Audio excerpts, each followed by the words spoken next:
পূর্ব মেদিনীপুরের গীতকি খাল, সেই খালের ছবি একবার দেখুন। খালের দুই ধারে দোকান, সার দেওয়া দোকান।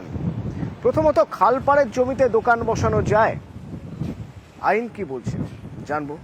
দ্বিতীয়ত, আপনাদের একবার দেখিয়ে রাখি, যেহেতু এই দোকানগুলো রয়েছে সেই জন্য খালে আবর্জনা জমছে, আস্তে আস্তে খালের নাব্যতা কমে যাচ্ছে এবং যার ফল ভুগতে হচ্ছে এলাকার মানুষদের। এবার কথা হচ্ছে, এই খালের পাশের দোকানগুলো যদি হটিয়ে দিতে হয় তাহলে ব্যবসায়ীদের দাবি তাদের পুনর্বাসন দিতে হবে। তাহলে উপায় কি? পরিস্থিতি এখানকার একটু জানি। আমার সঙ্গে সুজিত রয়েছেন প্রতিনিধি, সরাসরি। সুজিত, প্রথমত একটু জানতে চাইবো যে এই খালের ধারের যে জমি যেখানে দোকান বসানো হচ্ছে, এই জমিতে দোকান বসানোর পারমিশন আছে?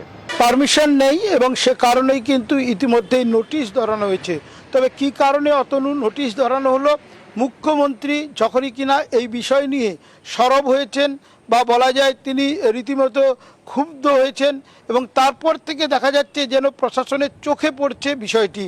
এর আগে কখনো কেন প্রশাসন দেখতে পায়নি, এর আগে কেন জনপ্রতিনিধিরা দেখতে পায়নি, তা নিয়ে প্রশ্ন উঠছে।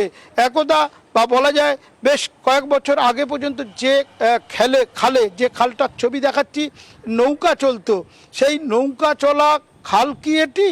সে মোটেই না, কারণ বিশ্বাসই হবে না। তোমার কথা অনুযায়ী একেবারে অবৈধ যে নির্মাণ, দোকানঘর তৈরি, যে যা পারছে একেবারে ভরিয়ে দিয়েছে। অথচ ভগবানপুর এবং চণ্ডীপুরের মধ্যে অত্যন্ত গুরুত্বপূর্ণ এই খাল, যে নিকাশি এলাকার ভালো থাকবে কি খারাপ থাকবে এই খালের উপর নির্ভর করছে। সেখানে কিনা নিজেরাই নিজেদের মতো করে খাল ভরিয়ে খালের পাড়ে একেবারে একের পর এক দোকানঘর বানিয়েছেন। কেউ কিছু বলেননি এতদিন।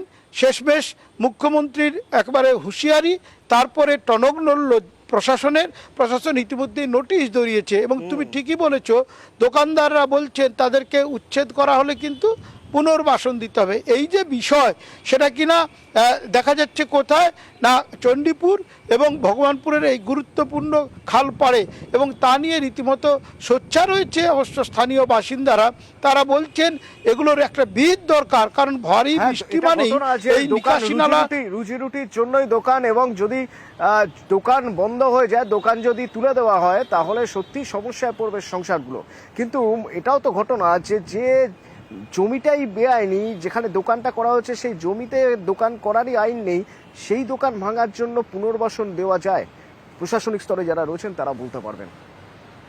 4 তারিখে হঠাৎ এসে বিকেলে দেখতে পাই যে আমার দোকানে নোটিশ দেওয়া আছে ইরিগেশন দপ্তর থেকে। যথারীতি আমরা সমস্ত দোকানদারগণ গিয়েছিলাম, ওখানে গিয়ে দাবি দেওয়া জানিয়েছি। তো ওনারা বলেছিল যে বিডিও অফিসে জানাও এবং ডিএম অফিসে জানাও। আমরা চাইছি, এই মার্কেটে প্রায় 300 থেকে 350 দোকান রয়েছে। যদি এই দোকান ভাঙা হয়ে যায়, উঠে যায়, আত্মহত্যা ছাড়া কোনো পথ থাকবে না। আমরা কখনোই চাই না যে খাল খনন বন্ধ হোক, আমরাও চাই এ খাল খনন হোক, আমরা পূর্ণ সহযোগিতা করব। আমরা চাইছি কালী পুজো পর্যন্ত টাইম দেওয়া হোক। এর আগেও নোটিশ এসেছিল খাল খোলা হবে বলে, সমস্ত দোকানদাররা দোকানও ভেঙে নিয়েছিল, কিন্তু জেলা পরিষদ থেকে কাজ কিছুটা হলেও পুরো কাজ কমপ্লিট হয়নি। দোকানদার হিসাবে আমিও চাই খাল খনন হোক, পরিষ্কার করা হোক। তার সঙ্গে সঙ্গে এই খালের উপর দোকান করে যে সমস্ত দোকানদার বন্ধুগণ জীবন জীবিকা নির্বাহ করছে, তাদের পুনর্নিবাসের ব্যবস্থাও করা হোক। আমার কাছেও এসেছিলো, আমরা বলেছি যে আমাদের যে নোটিশ দেওয়ার কাজটা কমপ্লিট হয়ে গিয়েছে, ডিস্ট্রিক্ট থেকে যেরকম নির্দেশ দেবে সেইভাবে আমরা পালন করবো। ওরা টাইম চেয়েছিল কালী পুজো অবধি।